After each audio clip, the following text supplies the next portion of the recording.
박수 합시다. 안녕하세요. 안녕하세요.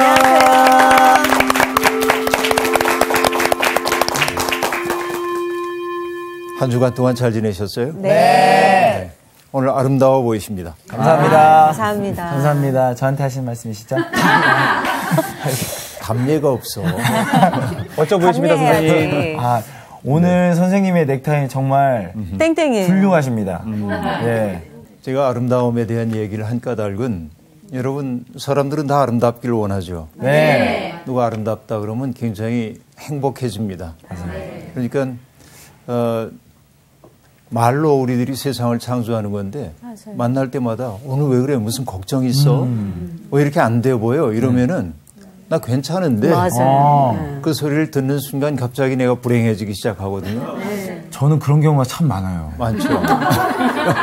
왜 그니? 모르겠어요. 왜 그런지 왜 모르겠어요. 근데 이제 뭐 빈말로라도 네. 아우 좋아 보이셔요. 네. 그럼 기분도 좀 좋아지죠. 맞아요. 그래서 말로 세상을 창조한다는 게 그런 말인데 아름답다 이런 말 듣는 것은 참 귀한 일입니다. 네. 근데 어떤 사람들이 아름다운가요?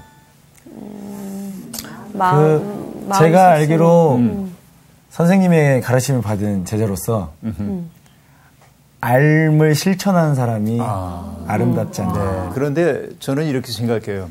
때에 맞는 아름다움이 있다. 맞아요. 그렇죠. 많은 사람들이 피터팬 신드롬에 사로잡혀 있죠. 영원히 젊음이 유지되면 좋겠고.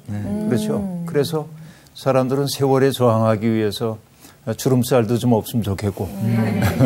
이제 흰머리도 없으면 좋겠고. 네. 그런데 참 보질없는 소망이죠. 맞아요. 그래서 진짜 아름다움은 자기에게 주어져 있는 인생의 때에 맞추어서 그 때를 충실히 살아내는 것이 아름다운 것 같아요. 맞아요. 농촌에서 일하고 있는 분들의 그 굽어진 손, 또 손톱 사이에 그 풀무리 들고 그런 손을 보고 아우 지저분해 이렇게 얘기하는 사람은 철없죠. 정말 아름다운 손들이죠. 그것이. 그러니까 아름다움에 대한 이야기가 우리가 방송이 우리에게 자꾸만 강요하고 있는 아름다움들이 있지만 우리가 아름다움을 볼 수 있는 새로운 눈들이 필요하죠. 네. 그래서 금방 얘기한 대로 각자에 맞는 자기의 때에 맞는 아름다움이 있어요. 네, 그래서 그것을 살아내는 것 이게 우리 인생의 과제가 아닌가 싶어요. 네. 그래서 내 인생의 때는 언제쯤일까? 저는 뭐 아무래도 이제 가을이죠. 저는 가을입니다, 분명히. 가을도 어느 정도일까? 그건 여러분 판단대로. 근데 여러분의 인생의 때가 있을 거예요, 사계절 가운데. 이것을 잘 분별해서 그 때에 맞는 삶을 살아가는 거, 이게 지혜일 겁니다. 네. 오늘 그 얘기로 시작을 해보려고 그래요. 네. 오늘 수업 시편 47강 우리 날 계수함을 가르치소서. 시편 90편을 함께 볼까요? 네. 시편 90편. 우리 요한 씨부터 좀 네네. 낭독을 해볼까요? 네. 낭독하겠습니다. 주여, 주는 대대에 우리의 거처가 되셨나이다.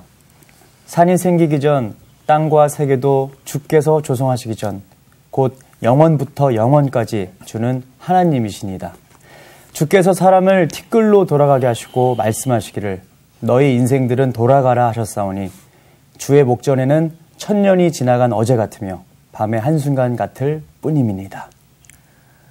주께서 그들을 홍수처럼 쓸어가시나이다. 그들은 잠깐 자는 것 같으며 아침에 돋는 풀 같으니이다. 풀은 아침에 꽃이 피어 자라다가 저녁에는 시들어 마르나이다. 우리는 주의 노에 소멸되며 주의 분내심에 놀라나이다. 주께서 우리의 죄악을 주의 앞에 놓으시며 우리의 은밀한 죄를 주의 얼굴빛 가운데에 두셨사오니 우리의 모든 날이 주의 분노 중에 지나가며 우리의 평생이 순식간에 다하였나이다. 우리의 연수가 70이요 강건하면 80이라도 그 연수의 자랑은 수고와 슬픔뿐이요 신속히 가니 우리가 날아가나이다. 누가 주의 노여움의 능력을 알며 누가 주의 진노의 두려움을 알리이까. 우리에게 우리 날 계수함을 가르치사 지혜로운 마음을 얻게 하소서. 여호와여 돌아오소서. 언제까지니까 주의 종들을 불쌍히 여기소서. 아침에 주의 인자하심이 우리를 만족하게 하사 우리를 일색 동안 즐겁고 기쁘게 하소서. 우리를 괴롭게 하신 날수대로와 우리가 화를 당한 연수대로 우리를 기쁘게 하소서. 주께서 행하신 일을 주의 종들에게 나타내시며 주의 영광을 그들의 자손에게 나타내소서. 주 우리 하나님의 은총을 우리에게 내리게 하사 우리의 손이 행한 것을 우리에게 경고하게 하소서. 우리의 손이 행한 것을 경고하게 하소서. 네. 네. 오늘 읽은 시편이 상당히 좀 느낌이 있죠. 네. 전체적인 느낌은 좀 어때요? 되게 차분하고요. 뭔가 고백하는 차분하고 서정적이고요. 서정적이고. 네. 할아버지가 하는 기도. 할아버지 같은 처럼 느껴져요. 네. 시간을 충분히 살아본 분이 맞아. 하는 얘기처럼 그렇게 느껴지죠. 근데 여러분 참 흥미로운 게 이 시는 시편의 4권이 시작되는 시입니다. 그렇죠? 네. 네. 시편 4권이 시작되는 시예요. 그런데 흥미로운 것은 90편에서는 아무개 때문에 내가 힘듭니다. 이런 얘기는 하나도 없습니다. 내가 이런 고통을 겪고 있습니다 하는 이야기도 없어요. 없죠. 네. 그래요. 참 어떻게 보면 시편시가 탄식시와 찬양시로 대별된다고 얘기를 했는데 네. 꼭 찬양시라고 얘기하기도 좀 어렵고 그렇다고 탄식시라고 얘기하기도 어렵고 그래서 그래요. 그런데 여러분 읽고 나서 여러분의 반응이 묘한 정서적 울림이 여러분 내면 속에서 일어났단 말이에요. 네. 이 시가 그죠? 근데 표현해보라고 그랬더니 표현 못했어요. 여러분들 그죠? 이게 뭘까? 뭔가 우리의 가슴 속에 터치를 한 거야. 네? 라이나 마리아 릴케라고 하는 시인도 그런 말을 하거든요. 시간이 지나가면서 우리를 툭 치고 지나갔대. 때때로 이제 그럴 때가 있어요. 뭔가가 내 영혼을 툭 치고 지나가는 것 같은 느낌이 들 때가 있는 거죠. 네. 이 시가 꼭 그런 느낌을 주고 있습니다. 이건 뭐냐? 여러분, 이 시인이 우리에게 상기시켜주고 있는 것은 인생의 유한함, 시간 속을 살고 있는 인생의 유한함에 대한 자각, 이런 것들이 시 전체에 걸쳐 나타나고 있습니다. 네. 그렇죠? 그러니까 우리도 인생이 유한하다고 하는 사실을 알죠. 의식 안 하고 살 뿐이지. 맞아요. 네. 그렇죠? 그러니까 의식 안 했었는데 이 시가 지나가면서 릴케대로 얘기하면 툭 건드렸어. 툭 건드린 거예요. 네네. 그래서 뭔가 내가 읽었구나. 뭔지는 모르겠지만 그 느낌이 이제 딱 들었던 것이죠.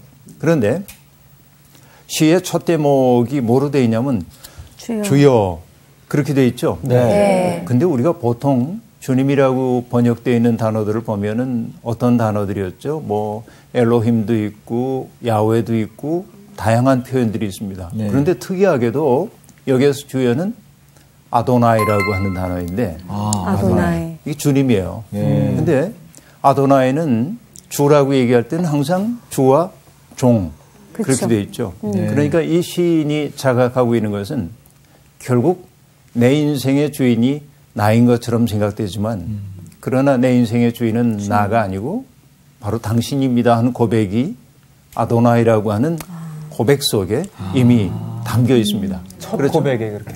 첫 고백에 그렇게 이제 들어있는 거죠. 그래서 그 다음에 주는 대대에 우리의 거처가 되셨나이다 하고 말하는데요. 여러분 거처라고 하는 말도 뭐 우리가 쉽게 이해할 수 있는 말이긴 합니다만 어떤 느낌일까요?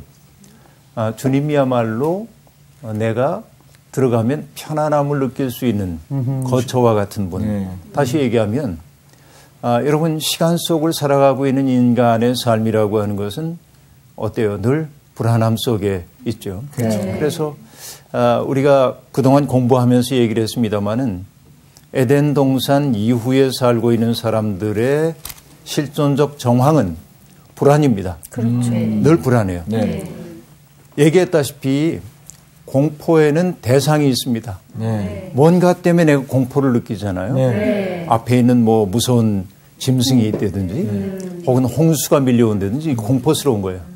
여러분 앞에 호랑이를 딱 맞닥뜨리는데 불안해 그러는 사람 없죠. 공포스러운 거죠. 공포와 불안의 느낌을 설명하는 거예요. 호랑이가 당황했겠네요. 예. 호랑이가 더 불안해. 그러니까 불안이라고 하는 것은 대상이 없어요. 그 불안이라고 하는 것은 내 존재의 심연으로부터 나오는 거예요.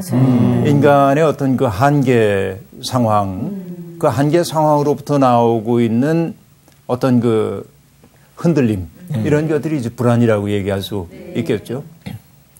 에덴 이후를 살고 있는 사람들의 삶의 실존적 정황은 불안이다. 이거 이제 늘 그동안 강조해왔던 바입니다. 불안하니까 내 마음이 어딘가에 가면 좀 평안함을 누리고 싶죠. 그래서 인간의 역사는, 에덴 이후의 인간의 역사는 하나님의 안식을 찾아가는 과정이에요. 그렇죠?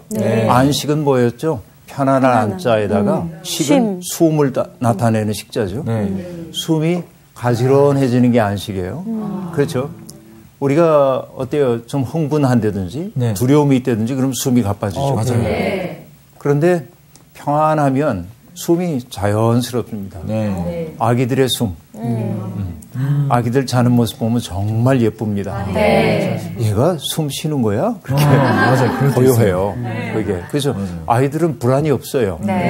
그렇죠? 불안하지 않으니까 만세하고 자요. 만세하고 자죠. 진짜 그러네. 저도 그러는데. 저도 만세하고 자. 그래요?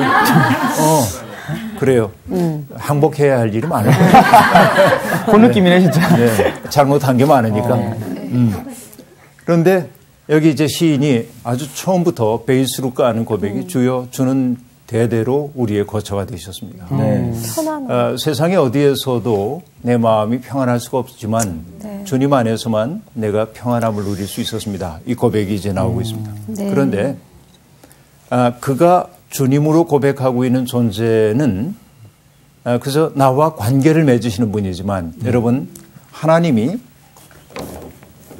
인격적인 분이라고 얘기할 때 하나님의 인격성을 얘기할 때 하나님이 인격적이라고 하는 것은 어떤 뜻이냐면 하나님이 우리와 더불어 관계를 맺으시는 분이다. 그런 뜻이었죠?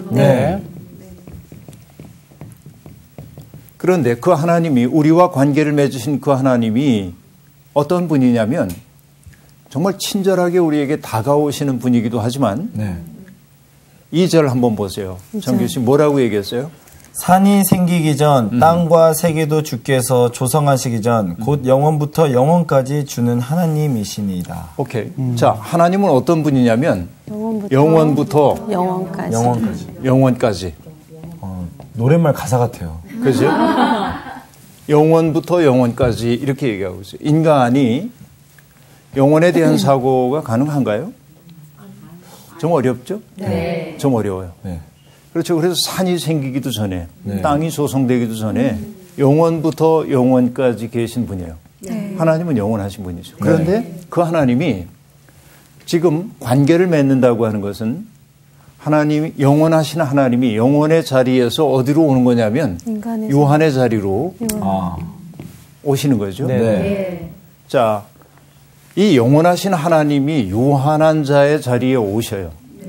이것은 무엇 때문이에요? 당신이 가지고 있는 사랑 때문이에요. 사랑이 아니면 그래야 할 이유가 없죠. 이게 관계를 맺으시는 하나님은 인간을 사랑하시는 하나님이다 하는 얘기죠. 그래서 성서에서 우리가 늘 봐야 되는 것은 두 가지 점 다입니다.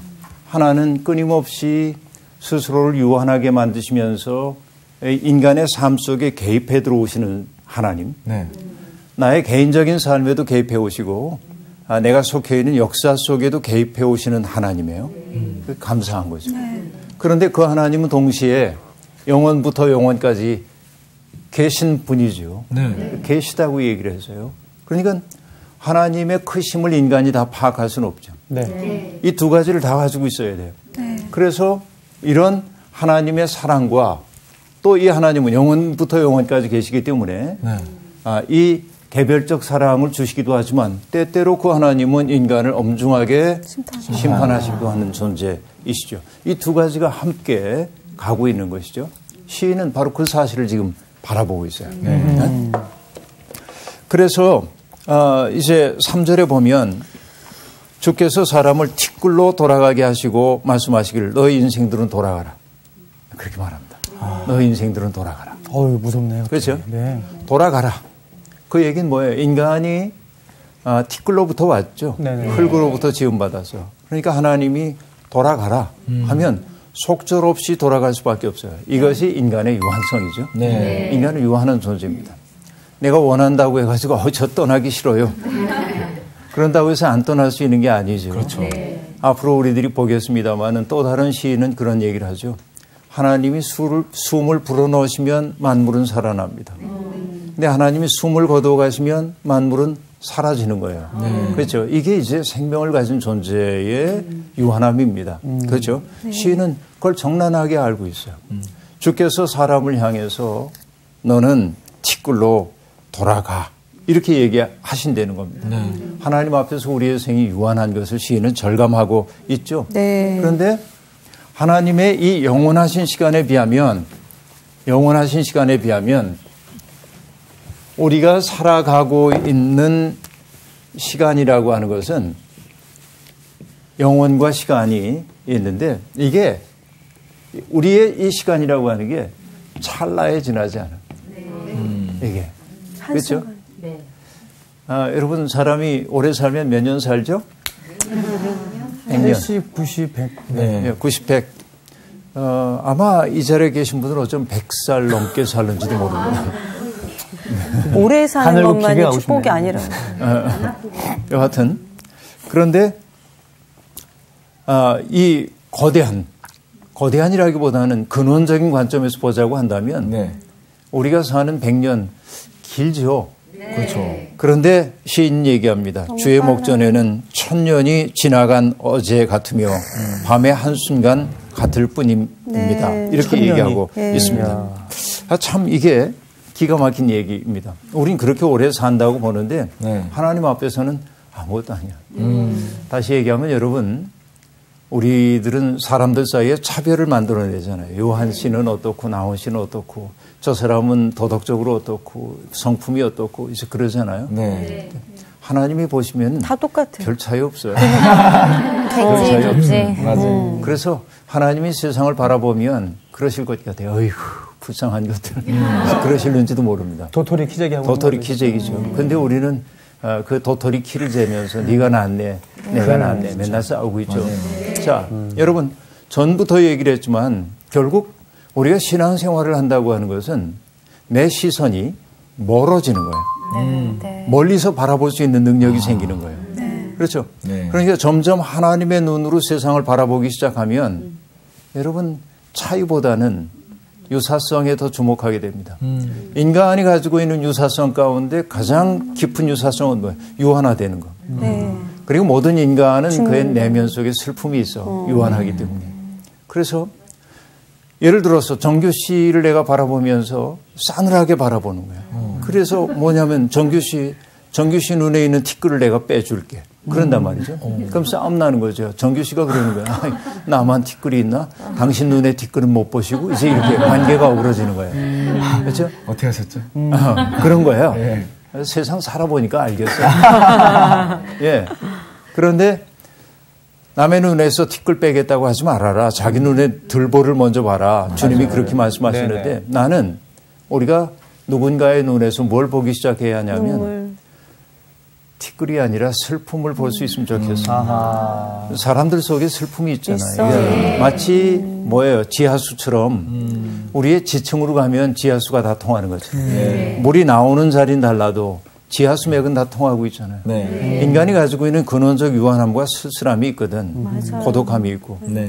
사람 다 그게 있거든. 그러니까 그걸 봐내자 그거지. 아, 저 사람이 저러는 거 그 쓸쓸함 때문이지. 저 사람이 저러는 거 슬픔 때문이지. 이렇게 가면 품지 못할 사람이 없거든. 근데 우리는 늘 어떤 층위에서만 바라보냐면은 현상의 측면에서만 바라보는 거예요. 네. 그렇죠? 물이 뭐 더럽네 깨끗하네 온통 그러고 있어. 지하로 가면 다 통하거든요. 그러니까 신앙생활을 한다고 하는 것은 그렇게 보이지 않는 것을 보기 시작하는 거예요. 이렇게 돼야 우리들이 서로를 사랑으로 대할 수 있는 거죠. 네. 그래서 하나님 앞에서는 천년이 지나간 어제 같고 밤의 한순간 같을 뿐입니다.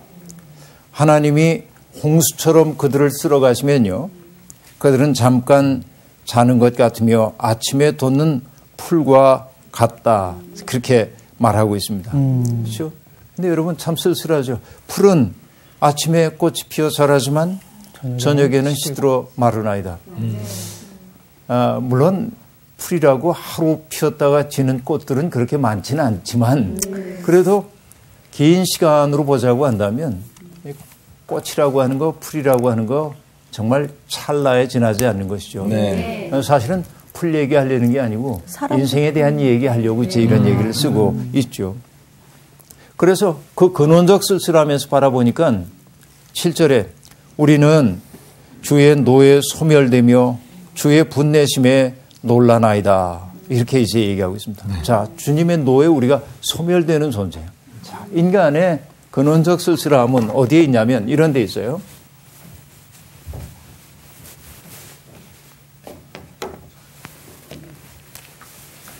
소멸. 인간이 소멸될 수밖에 없다. 네. 이게 이제 인간에게 주어져 있는 근본적 한계입니다. 그래서 사람은 생각하는 주체이기 때문에 네. 왜 우리가 소멸되어야 하지? 자의식을 갖고 생각하기 시작합니다. 그래서 사람들은 뭘 꿈꾸냐면 불멸을 꿈꿉니다. 맞아요. 그죠? 불멸을 꿈꿔요. 거기서부터가 시작이 불행한 것 같아요. 불멸을 꿈꿔. 너희가 신처럼 되리라라는 사탄의 유혹에 넘어갔던 것도 이제 그 때문이에요. 그렇죠? 그 진나라를 세웠던 진시황도 네. 보면은 불로초를 구했다고 그렇죠. 얘기를 하는데 네. 불멸을 꿈꾸는 거죠. 그런데 네. 그 꿈 자체가 참 부질없는 꿈이긴 하죠. 그런데 여러분 인간의 불멸에 대한 꿈은 굉장히 어리석어 보이기도 합니다. 그렇죠. 어떤 꿈들일까요? 어떤 사람들은 자기의 이름을 어딘가에 남기고 싶어요. 그렇죠? 이름 남기기. 그래서 자기의 이름을 딴 기념관을 짓는다든지 또 어떤 분들은 뭐 종교적으로 얘기하면 자기 이름을 딴 교회를 짓는다든지 기념교회. 난 이거 참 부질없는 일이라는 생각을 늘 하고 있습니다. 이런 것들이. 그렇죠? 이런 거. 또 자기를 초국해서 역사 속에 기억되는 존재가 되고 싶어 합니다. 사람들은. 그렇죠? 기억되는 이름. 기억되기를 원하죠. 네네. 이제 인간, 이제 이런 것들이 있습니다. 그런데, 이게 사실은 상당히 이제 부질없는 관심일 때가 좀 많이 있죠. 네. 근데 진정한 불멸이라고 하는 것은 내가 나 자신을 초국함으로 역사 속에서 기억되는 인물이 되는 데도 있고, 사람들이 나를 알 만한 어떤 존재가 되는 데도 있죠.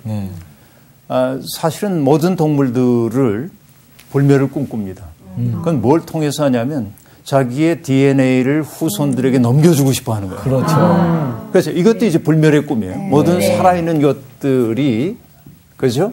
DNA, 이걸 이제 넘겨주고 싶어요. 자기의 유전인자를 자꾸 이제 넘겨주고 싶어 하죠. 이게 이제 동물 세계의 모습이기도 합니다. 그런데 여러분 진짜 불멸이라고 하는 것은 여기에서 얻어지는 것이 아니고 간단한 방법이 있습니다. 불멸하는 건. 내 생명을 이 불멸하시는 분에게 갖다 걸면 됩니다. 아하. 자, 여러분 이렇게 볼까요? 시냇물이 졸졸졸졸 흘러요. 네. 그런데 이 시냇물이 강물과 만나죠. 네.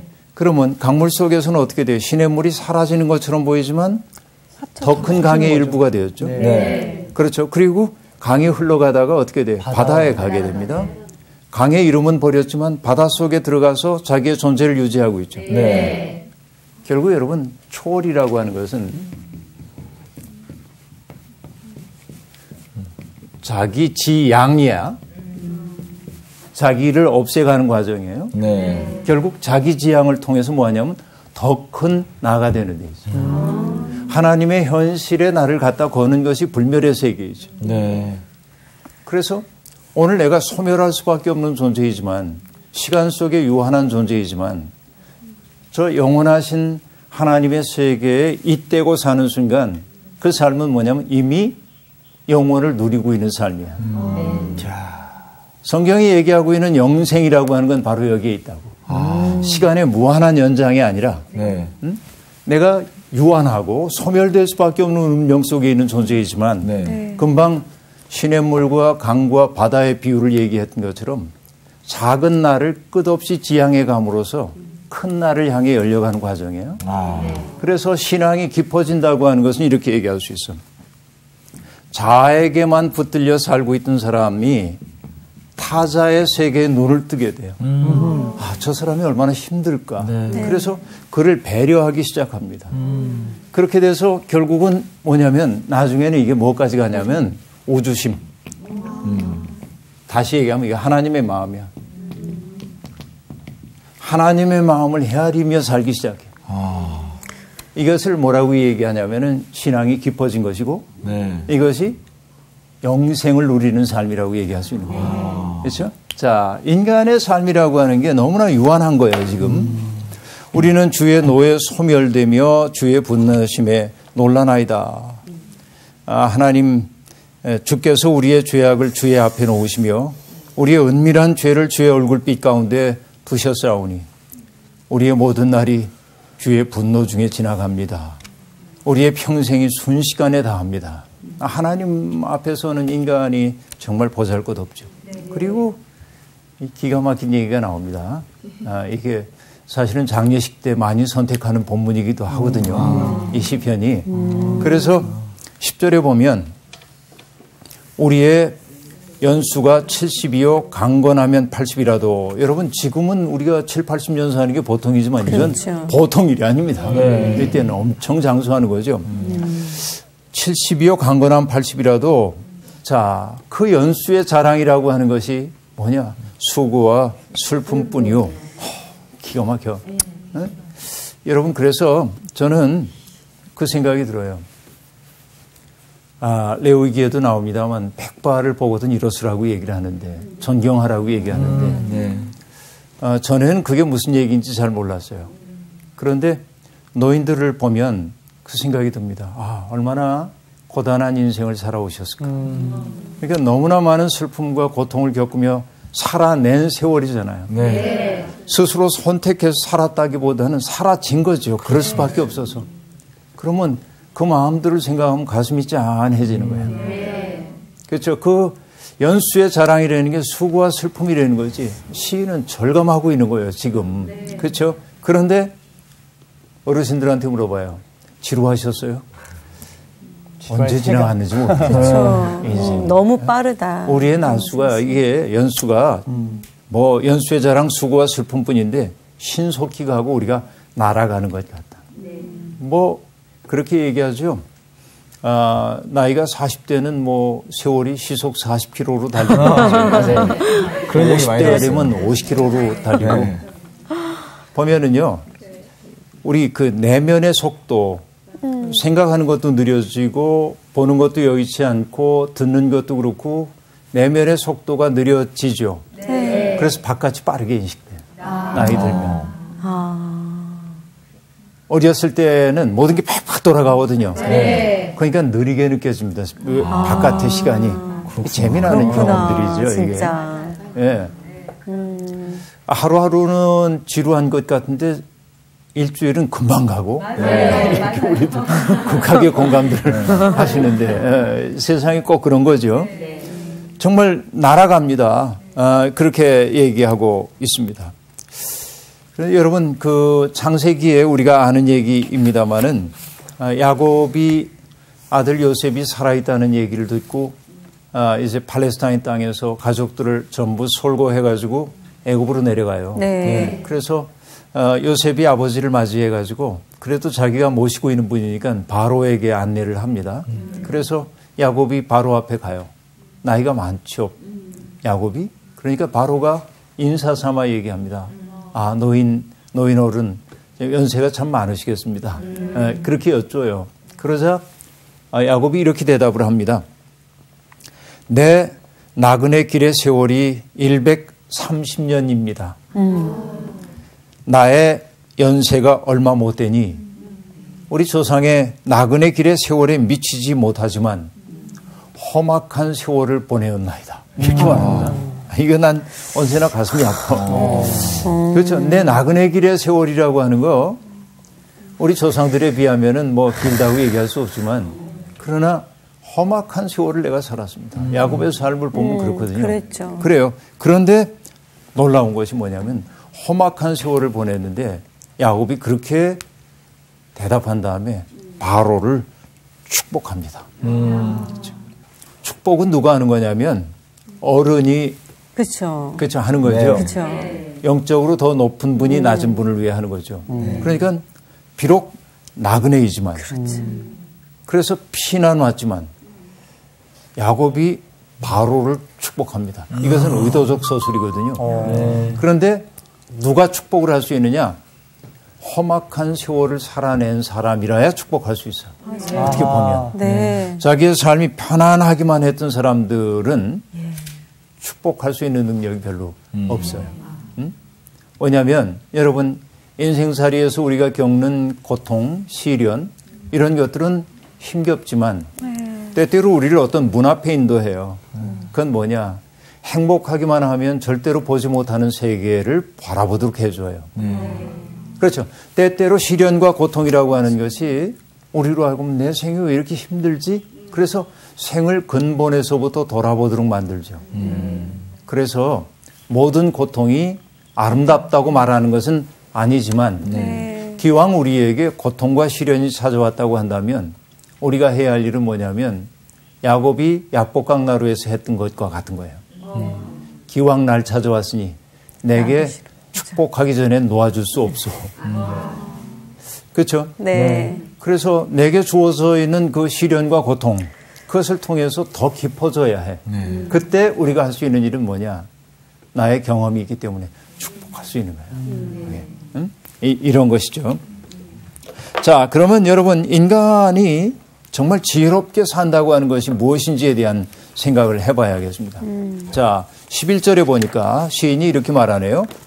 누가 주의 노여움의 능력을 알며 누가 주의 진노의 두려움을 알리이까. 자, 누가 알리이까라고 하는 말은 안다는 얘기예요? 모른다는 얘기예요. 거죠. 왜 모를까요? 왜 모를까요? 왜 모를까? 알아차리는 이들이 많지 않습니다. 그것은 시간에 떠밀리며 살고 있기 때문에 자기의 생을 반성적으로 돌아볼 여유 없이 대개 살고 있기 때문에 그렇습니다. 그렇죠? 그래서 여러분 사람이 분명히 아는 것 하나 있습니다. 그게 뭐냐? 사람이 다 죽을 수밖에 없다는 건 다 알죠. 네. 사람은 죽는다. 네. 그러니까 그거를 나는 죽을 수밖에 없어.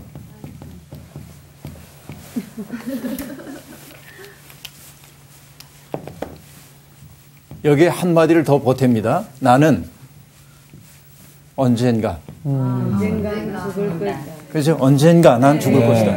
그런데 그 언젠가는 사람들의 의식 속에서는 뭐냐면 지금은 아니야. 그렇죠. 맞아요. 나와 무관하다고 생각하는 거예요. 네. 그렇죠?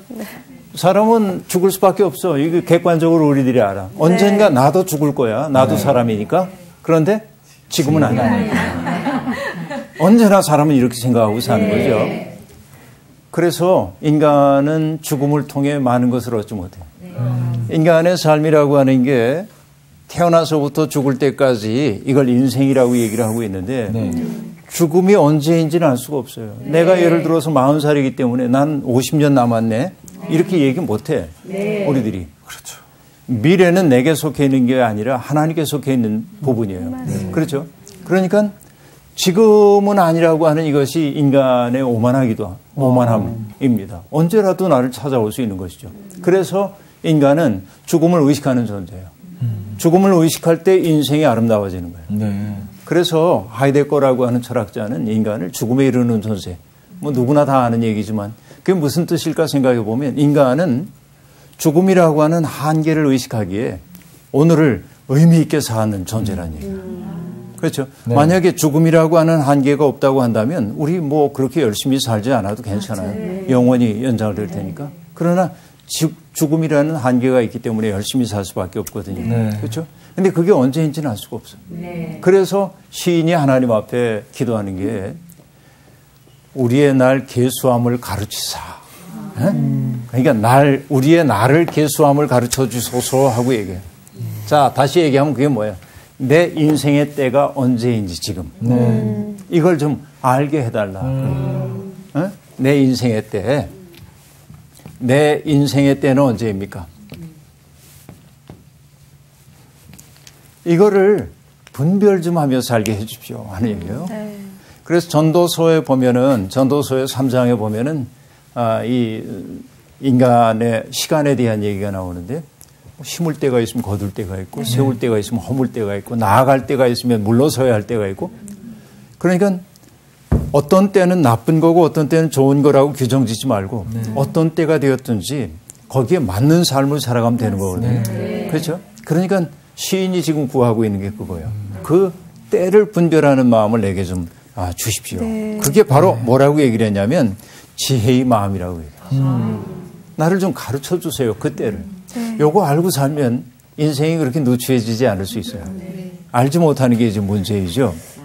그래서 시인이 얘기합니다. 여호와여 돌아오소서 언제까지니까 주의 종들을 불쌍히 여기소서 하고 말합니다. 그러면서 15절에 이렇게 간구하네요. 우리를 괴롭게 하신 날수대로와 우리가 화를 당한 연수대로 우리를 기쁘게 하소서. 자, 14절에도 즐겁고 기쁘게 하소서, 15절에도 우리를 기쁘게 하소서 하고 말합니다. 네. 자, 이 시인은 적어도 아는 게 하나 있어요. 그게 뭐냐? 우리를 향하시는 하나님의 뜻은 우리가 기뻐하며 사는 거라는 거죠. 응? 기뻐하며 사는 거라는 거죠.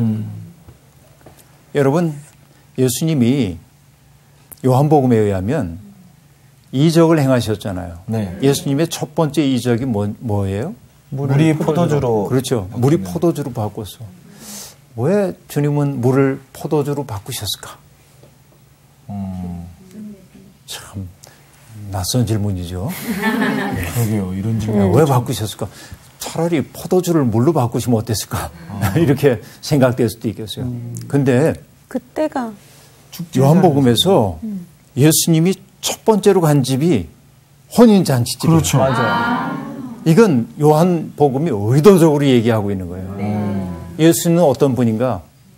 세상을 축제로, 사람들이 삶을 축제로 누리도록 하기 위해 오신 분이에요. 이게 요한복음이 고백하고 있는 예수님이에요. 네. 그렇죠. 그러니까 이 시인도 지금 알아요. 영원하신 하나님에 비하면은 인간의 시간이라는 게 유한하기 그지없고, 그리고 인간이 사는 7, 80년의 세월이라는 것도 수고와 슬픔밖에 없지만, 마치 인간이 소멸되는 것이 주님이 노하셨기 때문에 죽을 수밖에 없는 것처럼 생각되지만 죽음이라고 하는 유한한 한계 앞에 우리들이 서 있을 수밖에 없지만 우리를 향하시는 하나님의 뜻은 우리가 기뻐하며 사는 거예요. 그러니까 하나님께 지금 구하는 것이 우리를 기뻐하고 즐거워하게 하소서 그렇게 얘기하고 있습니다. 그렇죠? 결국은 우리가 기쁨으로 내 생을 충만히 살아내는 것을 16절에 보니까 이렇게 얘기했어요. 주의 영광을 그들의 자손에게 나타내소서 하고 말합니다. 네. 여러분, 주님의 영광이 뭔지 아세요? 하나님이 만드신 우리가 자기의 삶의 몫을 충실하게 살아내며 기뻐하는 것이 주님께 영광이 돼요. 이게 정말 중요한 거예요. 네? 그래서 결국 그런 은총으로 우리에게 내려주셔서 우리가 하는 그 모든 일들이 우리를 기쁘게 할 뿐만 아니라 우리를 내신 하나님을 기쁘게 하기를 소망하는 거죠. 자, 인생이 유한하다고 해가지고 슬픔 속에만 있을 일이 없어요. 받아들여야 돼, 유한함은. 그런데 받아들이지만 받아들인 그 시간은 어떻게 돼야 돼요? 기쁨이어야 합니다. 다시 얘기하면 자, 나는 기뻐해야 돼. 세상에서 여러분 우리가 기쁨을 누리지 못하는 방법이 있습니다. 그게 뭘까요? 우울 모드. 아니야, 그런 거 아니고. 왜냐면 나의 기쁨을 우선 삼으려고 하는 모든 마음은 나를 불행하게 만듭니다. 오히려. 오히려.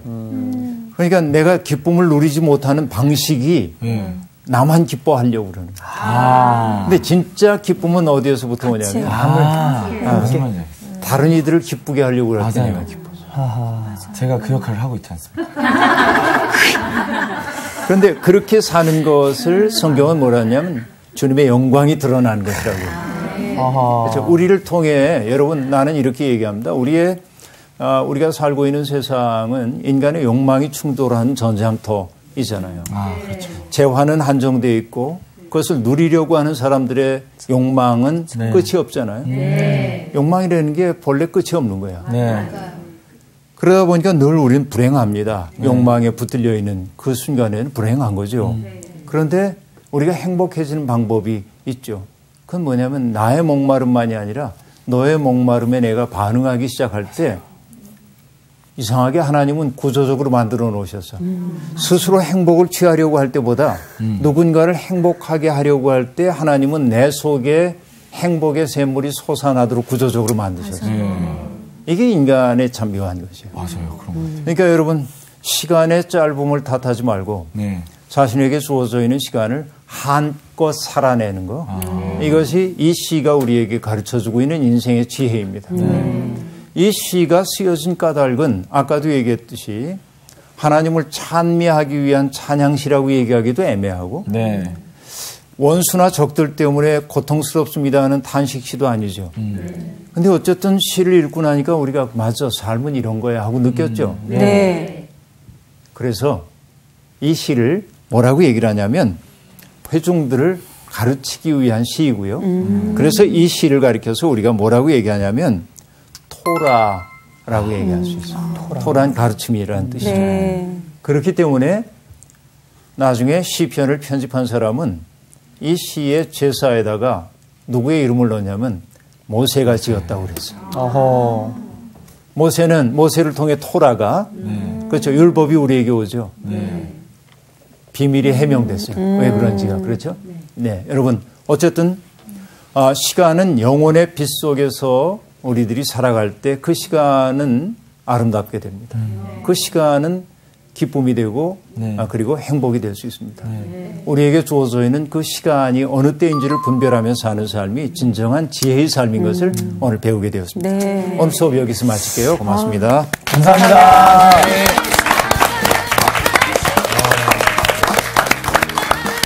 오늘 저는 굉장히 뜻깊은 시간이었습니다. 왜요? 제 직업이 너무나도 다른 사람의 기쁨을 자랑스럽고 감사한 왜 하나님이 저를 이 자리까지 오게 하셨는지. 근데 그건 한번 확인해 봐야 돼, 정말. 그래요? 상대방들이 정말 기쁜지는. 괜찮아요? 때가 정말 중요한 거야, 그치? 그때.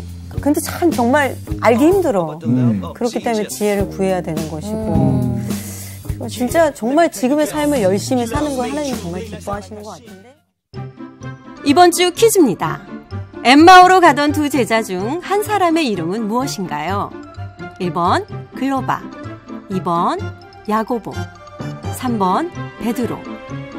정답을 아시는 분은 CBS 성서학당 홈페이지에 정답을 올려주시거나 우편으로 보내주시면 됩니다. 보내실 곳은 서울특별시 양천구 목동서로 159의 1번지 CBS 성서학당 담당자 앞입니다. 연락처를 꼭 남겨주세요. 선정되신 분들에게는 대한성서공회에서 성경, 송태근 선생님의 내가 어디 있느냐, 하나님이 꿈꾸는 교회, 김기석 선생님의 오래된 새길, 신두인 선생님의 땅과 하늘의 갈림길에서 가운데 하나를 드립니다.